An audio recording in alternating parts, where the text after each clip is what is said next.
Hello guys, नमस्कार। मैं निशा तो अपने यूट्यूब चैनल पर आप सभी का स्वागत करती हूँ। और सुनाने जा रहे हैं नाच गीत। आप लोग कैसा लगा कमेंट जरूर बताइएगा।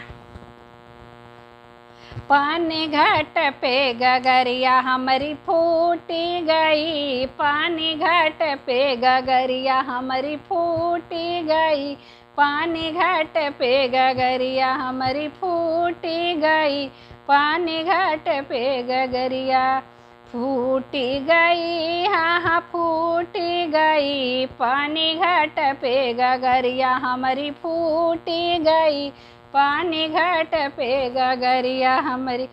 ओही पानी घाटवा पे मलिया काया न जाना, ओही पानी घाटवा पे मलिया काया न जाना, लाड़ी गई, हाँ हाँ लाड़ी गई, मालिया से नजरिया हमारी लाड़ी गई, मालिया से नजरिया हमारी लाड़ी गई, हाँ हाँ फूटी गई, पानी घाट पे गगरिया हमारी फूटी गई, पानी घाट पे गगरिया हमारी फूटी गई, पानी घाट पे गगरिया हमारी।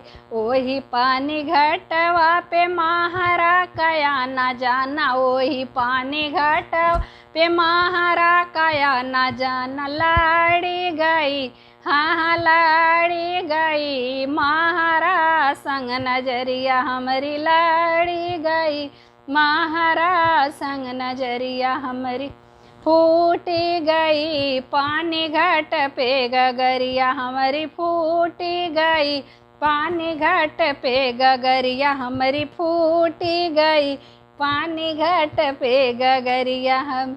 ओही पानी घाटवा पे रजवा काया न जाना, ओही पानी घाटवा पे रजवा काया न जाना, लाड़ी गई, हाँ हाँ लाड़ी गई, रजवा संग नजरिया हमारी लाड़ी गई, रजवा संग नजरिया हमारी लाड़ी गई, हाँ हाँ फूटी गई, पानी घाट पे गगरिया हमारी फूटी गई, पानी घाट पे गगरिया हमारी फूटी गई।